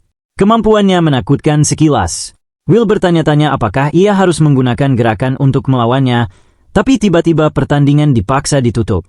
Kepala sekolah memuji setiap kandidat atas usahanya, menyimpulkan ronde pendahuluan. Hanya 4 kontestan tersisa yang akan maju ke fase berikutnya. Kompetisi sebenarnya akan diadakan di arena. Jadi sampai saat itu, ketua menyarankan siswa istirahat saat ia mengaktifkan sihir transfer. Sementara sihir transfer sedang berlangsung, Sirius, pria yang sangat serius memandang dengan ekspresi serius pada protagonis serius kita. Will harus menemukan kemauan untuk mengalahkan pria ini dalam 1 hari. Keduanya menghilang setelah itu. Kembali di rumah, nerd kita sibuk mengerjakan pekerjaan rumah, memikirkan strategi untuk ujian. Tepat di luar kamarnya, Opus dan geng pecundangnya tiba lagi. Mereka sudah marah mendapat 50 kekalahan setiap kali menantang penyembuh. Tapi Opulpus pecundang yang sakit, ia peduli pada kebanggaan keluarga bangsawan dan ingin mempertahankan kehormatan keluarga Oman melawan penyembuh rendah. Yang paling mengkhawatirkannya adalah ayahnya menemukan seluruh situasi. Meski begitu, teman-temannya tidak punya hati untuk ikut. Mereka tinggalkan pantatnya dan biarkan ia tangani kekacauannya sendiri. Opus panik dan akhirnya mendidih dengan amarah, menyatakan bahwa ia punya cara singkirkan penyembuh bahkan tanpa menggunakan sihir. Sementara itu, anak kita santai di kamarnya. Tiba-tiba, Will mendengar ketukan pada jam aneh. Ia bangun untuk membuka pintu dan sudah merasakan perasaan buruk. Jelas, itu Alpus di pintu yang mengeluarkan akting bangsawan corny dan menyapa hangat. Will curiga dan tidak percaya keterampilan aktingnya, tapi bangsawan emas hanya di sini untuk bicara. Ia menyatakan kebencian murni terhadap penyembuh, menyatakan bagaimana ia sudah lakukan banyak hal untuk menghilangkan Will dari akademi. Jelas, anak kita lakukan Uno Reverse di setiap situasi dan mengalahkannya berulang kali. Tapi sekarang, Opulpus datang dengan pesan pribadi. Akting sopannya jatuh saat ia memerintahkan anak itu tinggalkan akademi. Ya, begitu banyak untuk penampilan akting sialan itu. Will benar-benar mulai menghormati permainan kebencian pria ini, seperti ia hanya tidak bisa meninggalkannya sendirian sekali. Opus membanggakan dirinya sebagai anggota terhormat keluarga bangsawan dan tidak suka penyembuh duduk-duduk. Bahkan kakaknya lemah sebagai penyembuh. Orang mengejeknya dan ia hanya tersenyum di depan mereka. Penyihir serangan bangga dan penyembuh biasa menyedihkan patetik. Ini realitas gelap bagi kebanyakan pengajaran keluarga bangsawan, sistem menyiksa. Opulpus bersikeras Will pergi melalui kekuatan Talk no Jutsu, tapi Will benar-benar tidak akan seperti, "Ya, bro. Terima kasih. Biarkan aku mundur." Jadi, ia tolak dia. Bangsawan datang siap untuk itu dan menekankan bahwa ia tahu tentang keluarga Will. Berkat pelayan dan koneksinya di dunia luar, bangsawan itu menemukan bahwa Will punya kakak perempuan. Keduanya berbagi ikatan indah bersama. Dengan satu perintah, pelayannya bisa dengan mudah singkirkan kakak perempuan anak itu jika ia mau. Sekarang, adegan semakin intens. Sikap biasa santai Will jatuh dan langsung ke leher pria ini sebelum menamparnya ke tanah. Selanjutnya, ia naik dari belakang, tarik lengannya ke posisi di mana bisa dengan mudah hancur. Will mengingatkan bangsawan tercinta bahwa ia sudah memutuskan. Dan meskipun Opulpus merengek seperti anjing, lengannya retak, meninggalkannya kekacauan merengek. Bangsawan itu masih berniat balas dendam, menyatakan bahwa akademi tidak akan memaafkannya karena mematahkan lengannya. Tapi inilah trik rapi. Bro lupa bahwa Will sebenarnya penyembuh. Semuanya baik lagi, yang juga berarti bisa dengan senang hati retak lagi. Retak pergi kedua kali, meninggalkan Opulpus hancur dengan rasa sakit traumatis mengaum. Will menyembuhkannya lagi, dan permainan ini berlanjut. Bangsawan memohon lagi, tapi retak lagi bagaimanapun. Siklus mematahkan dan menyembuhkan berlanjut dengan Will bermain-main menyatakan bahwa ia teguh pada keputusannya. Mengancam kakaknya adalah batas yang tidak seharusnya dilewati pecundang ini. Retak, retak, dan retak. Mematahkan lengan tanpa henti hingga semangat Opus tersiksa terpisah.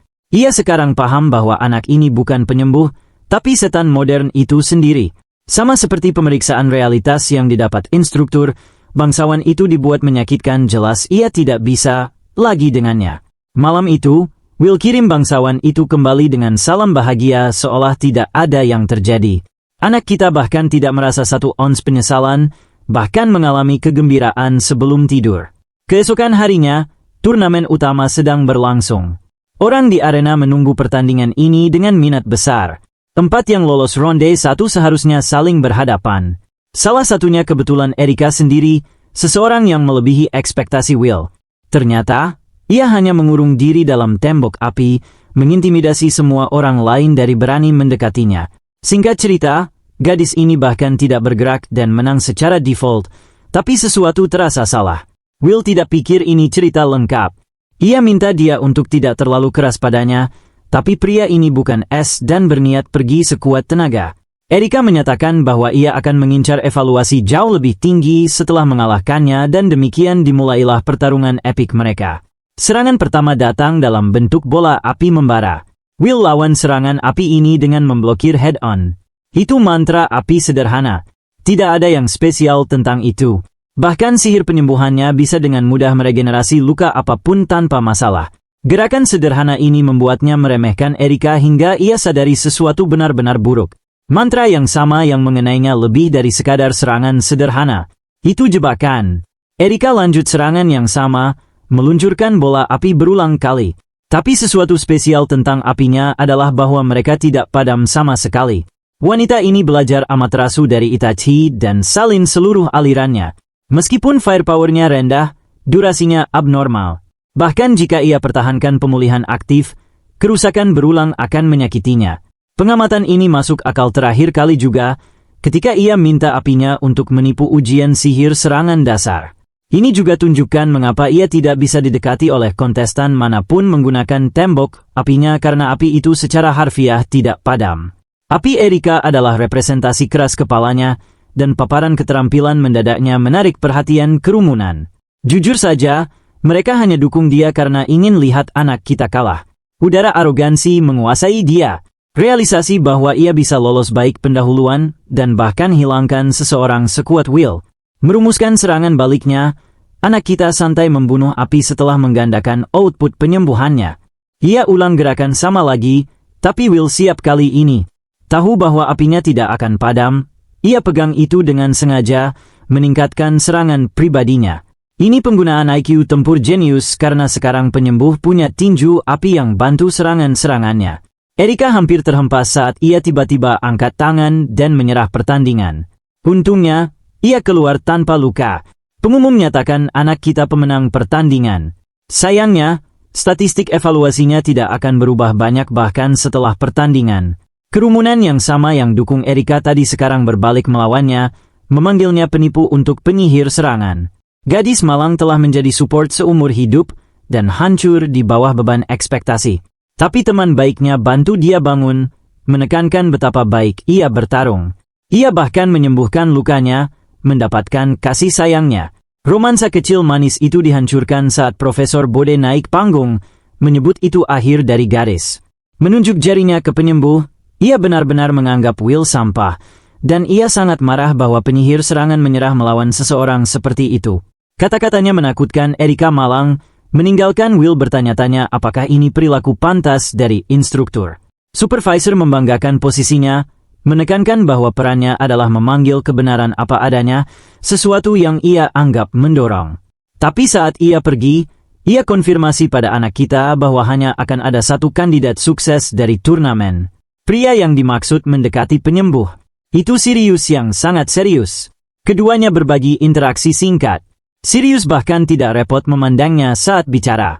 Ia percaya tunggal pada kekuatan dan setuju dengan pandangan dunia instruktur Bode. Penyembuh baik-baik saja dengan itu kecuali jenius itu punya satu hal terakhir untuk diakui. Ia benar-benar mengakui penyembuh itu kuat, tapi pada saat yang sama, Sirius berniat membuktikan filosofinya benar dengan mengalahkannya dalam pertandingan mereka. Mari kita zoom out pada bakat jenius itu. Will ingat mendengar namanya di kehidupan sebelumnya. Pria dengan level sihir serangan gila. Seseorang yang kemenangannya begitu kuat. Tidak ada dan tidak ada yang bisa menghalangi jalannya kecuali dikurangi menjadi abu. Pertandingan akhir antara Sirius dan Will akan segera dimulai. Dari cara hal-hal terlihat, anak kita paham bahwa ia hanya akan mendapatkan pengakuan dari akademi jika mengalahkan jenius di sini. Jadi, tujuannya adalah menang. Pertandingan akhir dimulai dengan Sirius melepaskan tornado luar biasa dari tempat ia berdiri. Serangan itu mengambil terlalu banyak ruang, memaksa Will menghindar dengan hati-hati, membalas dengan kecepatan limit breaking miliknya sendiri. Will meluncur dengan kecepatan cepat seperti kilat, mendekati jenius itu dengan segala yang ia punya. Tapi sebelum ia bisa mempersempit jarak, Sirius hilangkan serangan angin semua, menjaganya jauh. Ini masalah bagi penyembuh, ia tidak bisa membuat pukulan serius tanpa mendekat. Kedua kekuatan alam terus pertarungan mereka. Sirius dan Will saling berhadapan sementara Sirius sadari kecepatannya. Ia angkat tangannya untuk serang dan lempar ledakan angin intens ke arah lawannya. Anak kita sadari bahwa tornado sebelumnya tidak seperti angin ini, yang berhasil meniup seluruh area. Ia kesulitan tetap berdiri, tapi sekarang saatnya membuat debutnya. Ia letakkan tangannya di tanah dan mulai tumbuhkan pohon humongous, sementara Erika di kerumunan kagum dengan kemampuan sihir penyembuhan. Mengetahui ia diperkuat, sementara lalu, anak kita tunjukkan keterampilan ini pada Profesor Veronica dan jelaskan bahwa ia infus energi hidup ke tanaman yang membantunya tumbuh cepat. Ia telah belajar sebelumnya tentang sihir serangan yang bisa memanipulasi tanaman dan putuskan untuk mencoba dengan keterampilan ini. Ia ingin mengadaptasi taktiknya sesuai. Tiba-tiba, ia mulai jatuh ke tanah dan Profesor Veronica pegang dia tegak. Ia terkejut dengan kelelahan mana, mendadak karena buku tidak jelaskan bahwa itu bisa menjadi teknik sebesar itu. Veronica pecahkan kode, menjelaskan bahwa menghancurkan lebih mudah daripada menyembuhkan karena penyembuhan konsumsi jauh lebih banyak mana daripada sihir serangan dan mereproduksi sihir serangan menggunakan sihir penyembuhan mungkin penggunaan mana paling tidak efisien. Mengetahui konsekuensi keterampilan ini, ia rencanakan simpan untuk momen ketika bisa digunakan dengan benar. Kembali ke saat ini, anak kita gunakan keterampilan ini di medan perang karena sihir serangannya tidak punya efisiensi banyak.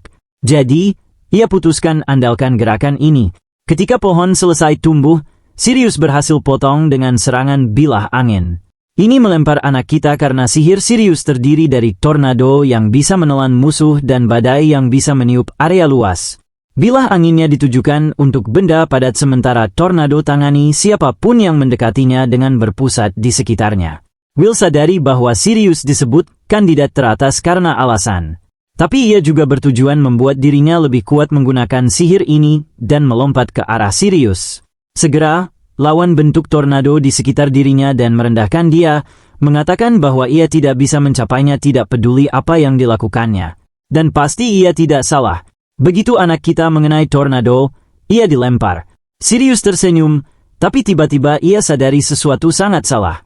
Ia lihat bahunya dan lihat itu ditusuk oleh potongan kayu. Kebingungan jelas di wajahnya saat ia tuntut penjelasan. Will dengan percaya diri ungkap taktiknya. Ia tahu bahwa Sirius tidak bisa lindungi tanah di bawahnya. Jadi, tanaman bawah tanah kirim akarnya ke setiap arah dan itulah bagaimana ia akhirnya dengan bahu tertusuk. Protagonis bertanya-tanya apakah ia khawatir tentang Profesor Bode karena kepribadian mereka sangat berbeda satu sama lain. Sementara Sirius mengerang kesakitan, Sirius menjelaskan bahwa guru instruksikan dia karena ia kuat. Anak kita lempar lebih banyak pertanyaan padanya tahu ia dari keluarga terkenal. Sirius tumpahkan kebenaran tentang keluarganya. Kemampuan sihir penting di atas segalanya. Orang terkuat menjadi kepala keluarga. Tidak ada faktor lain seperti gender atau usia yang penting. Ini telah menciptakan musuh dalam keluarga. Semua bertarung untuk kekuasaan dan ayahnya sendiri menolak mengajarinya. Bagi Sirius, mendengarkan guru adalah satu-satunya cara baginya benar-benar mendapatkan kekuatan dan kekuatan. Kemudian ia kumpulkan semua energi sihirnya sekali lagi yang mengejutkan seluruh kerumunan termasuk protagonis kita. Naga dibentuk dari kekuatan sihir dan Sirius nyatakan bahwa mereka akan selesaikan ini sekarang. Naga itu bidik anak kita membuatnya sadar ini bukan permainan anak. Sementara lalu, Will biasa pikir bahwa penyihir dengan sihir serangan punya lebih mudah yang membuatnya ingin menggiling lebih keras. Tapi seluruh waktu, ia salah. Itu mengejutkannya bahwa bakat bukan satu-satunya yang menentukan superioritas. Hal seperti garis keturunan, bakat, dan masa lalu semua berperan. Semua ini membawa dia menyatakan pada Sirius bahwa ia ingin mengalahkannya dalam pertarungan ini. Sirius terheran-heran dengan pengumuman mendadak. Will lempar tangannya ke tanah, bersiap menggunakan benih spesialnya, dan mulai tumbuhkan pohon lagi bernama Yggdrasil. Tanaman itu tumbuh cepat, konsumsi jauh lebih banyak mana daripada tanaman lain. Namun, kelebihannya adalah bahwa itu akan terus tumbuh selama anak kita terus tuangkan mana ke dalamnya. Sirius serang dengan bilah angin, yang berhasil potong pohon menjadi dua lagi, mengirimnya terbang ke langit. Tapi saat ia memandang atas, cabang tunggal yang terbang telah tumbuh menjadi pohon masif, dan itu datang langsung ke arahnya. Sementara itu, Will asumsikan bahwa karena sihir Sirius sudah digunakan untuk mempertahankan naga angin, ia tidak akan punya cukup waktu untuk membela diri. Asumsi ternyata benar dan pohon itu jatuh ke Sirius. Saat ia memandang atas, ia lihat Will berdiri dengan pisau diarahkan padanya. Merenung ia sadar bahwa ia telah kalah. Will diumumkan sebagai pemenang. Kerumunan bersorak karena mereka tidak menduga Sirius kalah, dan mereka bicara tentang kekuatan yang dimiliki protagonis. Kemudian pahlawan tawarkan tangannya untuk bantu Sirius kembali berdiri, memuji kekuatannya, tapi Sirius terdengar kalah. Anak kita coba yakinkan dia, mengakui itu pertandingan bagus. Tiba-tiba, Profesor Bode masuk, jelas kecewa pada Sirius. Dengan kekuatannya, ia tendang pohon dari dia dan angkat dia dari pinggang. Ia bawa dia pergi, marah bahwa Sirius gagal padanya, menyatakan bahwa latihannya akan dimulai lagi dari nol. Seluruh kerumunan diam, tahu betapa mengganggu kedengarannya. Bode berpaling ke kerumunan, berteriak bahwa ini dimaksudkan untuk semua orang. Marah, ia tidak bisa percaya bahwa penyembuh literal mengambil tempat pertama. Will sadari bahwa tantrum Bode semakin lepas kendali. Ia mulai membela Sirius, mengatakan bahwa kekuatannya cukup bagus dan bahwa kalah tidak berarti ia lemah dengan cara apapun. Saat ia hendak membela lawannya lebih lanjut, Bode marah menutup mulutnya. Kemudian Bode mulai berjalan ke arah anak kita, mengejek pernyataan defensifnya untuk Sirius. Ia lempar Sirius ke samping dan panggil anak kita bodoh, mengatakan bahwa dalam pertandingan hanya kekuatan yang bisa menghasilkan hasil optimal. Dibebani emosinya, ia nyatakan bahwa kalah membuat seseorang tahu lebih baik daripada sampah yang dibuang. Will terganggu oleh Bode bicara begitu kasar tentang muridnya sendiri. Ia mulai berargumen bahwa menjadi penyembuh tidak memberi Bode hak untuk bilang apa saja. Mata Bode berkobar dengan amarah saat ia coba demoralisasi anak kita, mengatakan bahwa ia segera akan dilempar ke sisi lemah karena sedikit nilai dalam menjadi penyembuh. Ia lebih lanjut ejek dia dengan menunjukkan penipisan drastis level mananya yang mengejutkan anak kita. Bode tambahkan bahwa lemah adalah parasit yang membuat orang lebih kuat terbunuh. Disebut beban mati mengirim anak kita ke flashback masa lalunya di mana ia disiksa oleh Bode karena tidak cukup kuat. Bahkan saat itu, ia coba membela diri, bersikeras bahwa penyembuh dukung yang lain dengan sihir mereka. Berteriak, ia coba buktikan poinnya bahwa dunia butuh penyembuh untuk mempertahankan keseimbangan, atau umat manusia akan binasa. Bode lepaskan dia dan ingat bagaimana muridnya pernah berdiri di garis depan untuk beli waktu bagi penjaga belakang kabur, hanya untuk dihapus oleh monster lemah di titik pelarian. Muridnya mati tanpa tempat lagi, dan Bode menyaksikan tanpa daya, tahu ia tidak bisa menyembuhkannya. Ia genggam tinju dan teriak bahwa Sirius tidak boleh mati untuk sampah seperti itu. Dari sudut pandang praktis, Profesor tidak sepenuhnya salah. Jika kau lemah, kau akan mati pada akhirnya, tidak peduli apa, dan orang harus berlatih untuk bertahan. Meski begitu, akan datang waktu ketika monster semakin ganas. Dan saat itu terjadi, yang kuat tidak mampu egois. Untuk momen seperti itu, orang tanpa bakat harus tahu cara bertarung juga. Kembali ke saat ini, anak kita tantang profesor untuk duel, berharap itu akan buat dia mengakui dia. Bode mencibir dan terima tantangan, yakin bahwa tidak ada cara penyembuh biasa bisa menang melawannya. Mendengar ini, wasit panik dan bertanya apakah Bode benar-benar serius tentang tantangan. Bode dengan bangga melengkungkan aturan untuk cocok dirinya. Tanpa jalan keluar, wasit bawa Sirius pergi. Pertandingan spesial, Will melawan Bode, diumumkan, dan momen kemudian, pertandingan dimulai. Bode retakkan jarinya, membual bahwa ia akan tunjukkan betapa lemahnya anak kita sebenarnya. Dengan jumlah mana yang tersisa, Will khawatir menghadapi lawan terkuat yang pernah dihadapi dalam waktu lama. Ia mulai rencanakan dengan hati-hati karena ini bukan duel normal. Saat ia hendak mulai, Bode teriak tentang betapa lambatnya anak kita dan lepaskan serangannya. Percikan sihir cukup untuk menerangi seluruh tanah. Ia kemudian membual tentang mengajarinya 3 alasan ia pasti menang. Jumlah mana besar memancar saat ia beri alasan pertama, keuntungan dan jarak untuk menekan musuh. Alasan kedua adalah kecepatan, yang mencegah mereka mengambil tindakan. Alasan ketiga adalah kekuatan untuk menyelesaikan mereka dalam satu pukulan.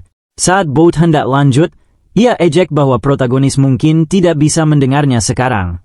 Anak kita bangkit sekali lagi, bertanya di mana kekuatan yang menyelesaikan dalam satu pukulan. Meskipun terlihat terluka, anak kita masih berdiri, tahu bahwa profesor punya sihir petir unik. Untuk selamatkan diri dari kerusakan listrik, ia harus entah bagaimana hindari pukulan langsung ke dalam tubuhnya.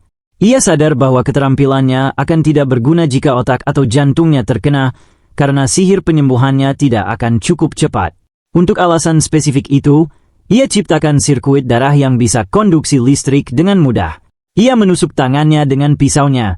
Jadi ketika listrik mengenai bilah, itu lewat lengan dan kakinya dan ditransmisikan ke tanah, meminimalkan kerusakan yang diterimanya.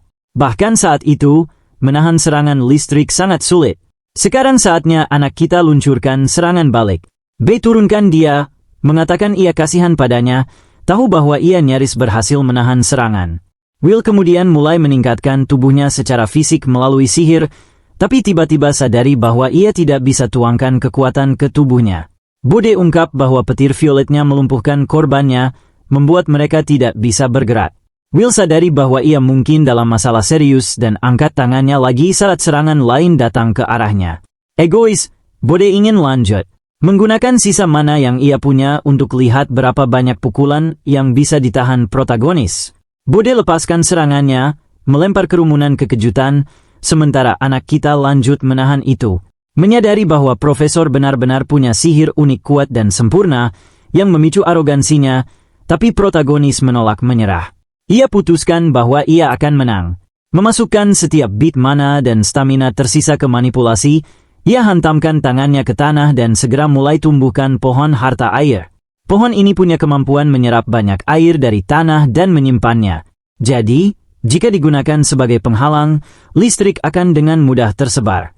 Namun, nasib punya rencana lain. Bode berhasil potong pohon dengan serangan listriknya, mengirim kerumunan kekejutan. Anak kita ditinggal tanpa kata saat Bode mulai berjalan ke arahnya, percaya protagonis tidak punya apa-apa lagi. Tapi saat Bode lihat pohon yang jatuh, ia lihat jamur mulai tumbuh cepat, yang benar-benar mengejutkannya. Anak kita merasa lega tenang. Tekniknya berhasil karena jamur tumbuh cepat setelah sambaran petir. Ketika hutan diubah menjadi lahan tandus oleh petir, itu ciptakan kesempatan untuk tumbuh tanpa musuh, dan jamur termasuk yang pertama muncul. Tapi itu bukan satu-satunya keuntungan yang mereka bawa. Mereka juga menyebabkan kelumpuhan di tubuh, dan Bode mengalaminya langsung. Ia panik dan anak kita rebut kesempatan tahu bahwa jarak menguntungkan antara dia dan lawannya akhirnya hilang. Ia isi tinjunya dan lemparkan langsung ke Bode. Tapi Bode berhasil menghindar dan serang anak kita langsung di perut. Ia ungkap bahwa ia juga terampil dalam tempur jarak dekat dan bahwa sihir uniknya memungkinkan ia memanipulasi listrik lebih lanjut. Ia nyatakan bahwa jika ia perkuat tubuhnya dengan listrik untuk percepat gerakannya, Trik kelumpuhan itu tidak ada apa-apanya dibandingkan. Di tanah memegang dada, Will tidak bisa terima bahwa ia mungkin tidak bisa menang. Dengan bangga, Bode isi tinjunya, menyatakan dirinya pemenang duel. Tapi sebelum ia bisa mendaratkan pukulan, seseorang menghentikannya. Berbalik, ia lihat Profesor Veronica dengan bilahnya ditarik. Ia coba singkirkan dia, mengatakan bahwa ia tidak boleh campur sebagai pemula. Anak kita menggigil, namun seberkas harapan muncul saat ia lihat Veronica. Ia berargumen bahwa hasil pertandingan jelas dan bahwa memukul anak itu lebih lanjut hanya akan sebabkan rasa sakit tidak perlu. Bot coba benarkan dirinya, mengklaim bahwa Will penyembuh dan bisa dengan mudah menyembuhkan diri sendiri. Veronica bela anak kita, menyatakan bahwa ia tidak punya kekuatan mana lagi karena ia tuangkan segalanya ke duel yang baru ia tempuh. Marah, Bode coba serang lagi, pikir Veronica hanya kekurangan keberanian untuk lanjut. Veronica segera isi pedangnya dan keduanya melompat satu sama lain untuk pukul. Tiba-tiba, kepala sekolah muncul, mengakhiri perselisihan. Ia berdiri di antara mereka, mencegah Bode maju dan minta maaf pada Veronica karena tidak jelaskan situasi sebelumnya. Ia umumkan akhir ujian seleksi dan perintahkan semua tinggalkan tempat. Saat siswa mulai bubar, anak kita coba sembuhkan diri tapi gagal. Setelah benar-benar kehabisan mana, Veronica angkat Will ke lengannya, meyakinkannya bahwa ia tampil baik. Ia mendesak dia istirahat dan jangan paksa batasnya. Tapi jaminan ini tidak cukup baginya. Keesokan harinya, ia berjalan melalui sekolah memikirkan perbedaan kekuatan. Itu masih membingungkannya bagaimana umat manusia bisa berhenti ada bahkan dengan orang kuat seperti itu di sekitar. Dan demikian ia tekankan untuk mendapatkan lebih banyak dan lebih banyak kekuatan. Will masuk ruangan dan kepala sekolah senang melihatnya, menyadari bahwa lukanya telah sembuh cukup banyak. Anak kita jelaskan bahwa sekali mananya kembali, penyembuhan hampir instan. Kepala sekolah asumsikan bahwa Will tidak akan kesulitan dengan pelatihan lapangan yang mengejutkan protagonis. Ia kemudian lanjut jelaskan bahwa karena Will ambil tempat pertama di seleksi, ia lulus. Bersama dia, Sirius dan Erika juga lulus. Will tuntut penjelasan karena Bode sebelumnya nyatakan bahwa semua gagal. Kepala sekolah jelaskan bahwa ini terjadi setiap tahun untuk membuat siswa percaya mereka dalam krisis, menarik keseriusan mereka, meskipun beberapa akhirnya dibersihkan.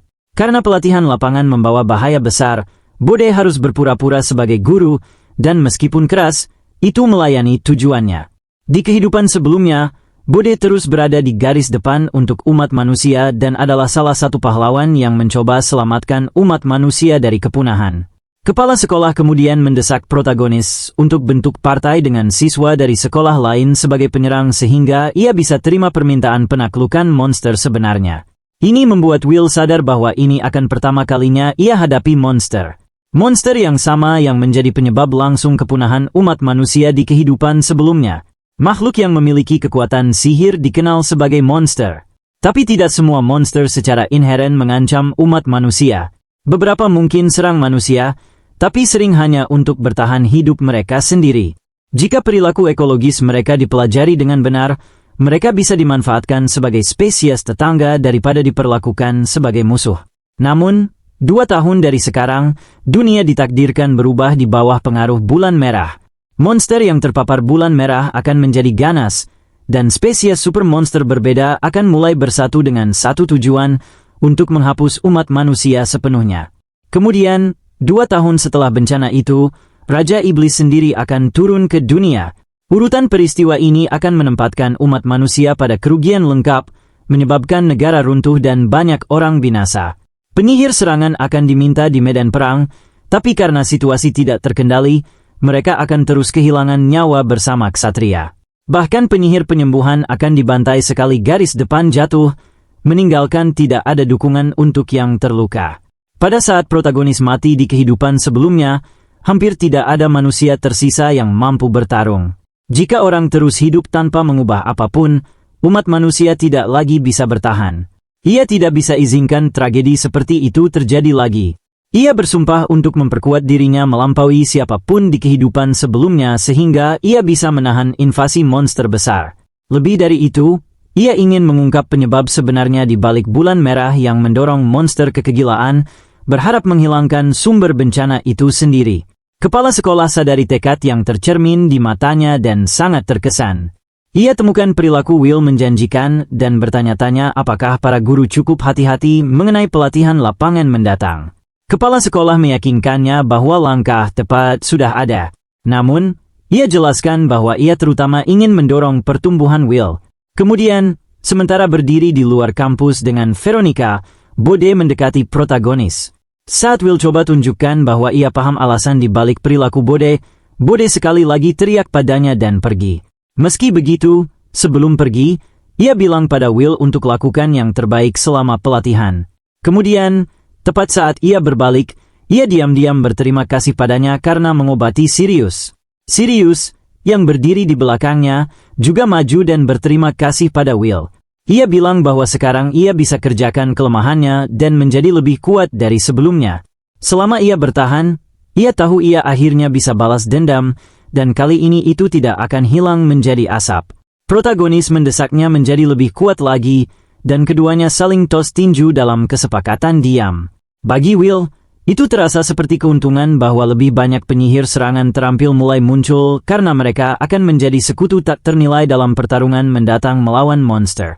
Tak lama kemudian, mereka berangkat dengan kereta. Setelah beberapa waktu berlalu, mereka diberitahu bahwa hutan Dunley mendekat dan detail pelatihan akan ditinjau sebentar lagi. Veronica jelaskan bahwa mereka akan bertarung goblin sebagai bagian dari misi yang diminta di dalam hutan Dunley. Ia lanjut pandu 3 siswa dari Squires, Hillish, dan Gilborn. Kemudian ia berpaling ke Will, memberitahu bahwa ia akan bentuk partai 4 orang yang didukung guru dari salah satu akademi. Erika bertanya apakah anggota partai sudah diputuskan, dan Veronica meyakinkannya bahwa ia akan berada di partai yang sama dengannya. Meskipun Erika temukan Veronica menakutkan, ia masih anggap itu jauh lebih baik daripada dipasangkan dengan orang asing lengkap. Setelah beberapa waktu, mereka diberitahu bahwa mereka telah tiba. Saat mereka keluar dari kereta, Veronica sadari bahwa siswa dari Gilborn sudah sampai area. Protagonis renungkan bahwa di kehidupan sebelumnya, ia tidak punya banyak kenalan atau koneksi. Tiba-tiba, seorang gadis berlari ke Will dan peluk dia erat, berseru bahwa ia sudah mati ingin bertemu dia. Protagonis panik, benar-benar bingung siapa dia. Ia cepat memperkenalkan diri sebagai Mary Goldrand, kepala sekolah Akademi Squires dan cucu perempuan Alnaram Goldrand. Pahlawan ditinggal benar-benar terkejut oleh perkenalannya karena ia sangat ingat gadis itu dari kehidupan sebelumnya. Ia tidak pernah menduga bertemu gadis yang pernah ia obati di rumah kepala sekolah, terutama tidak di sini di hutan. Melihatnya lagi membuatnya bertanya-tanya bagaimana keadaannya, dan ia cepat meyakinkan bahwa ia baik-baik saja. Hampir seketika, ia mulai minta maaf, mengatakan bahwa ia tidak pernah bisa benar-benar berterima kasih padanya dulu. Ia singkirkan santai, memberitahu bahwa itu tidak apa.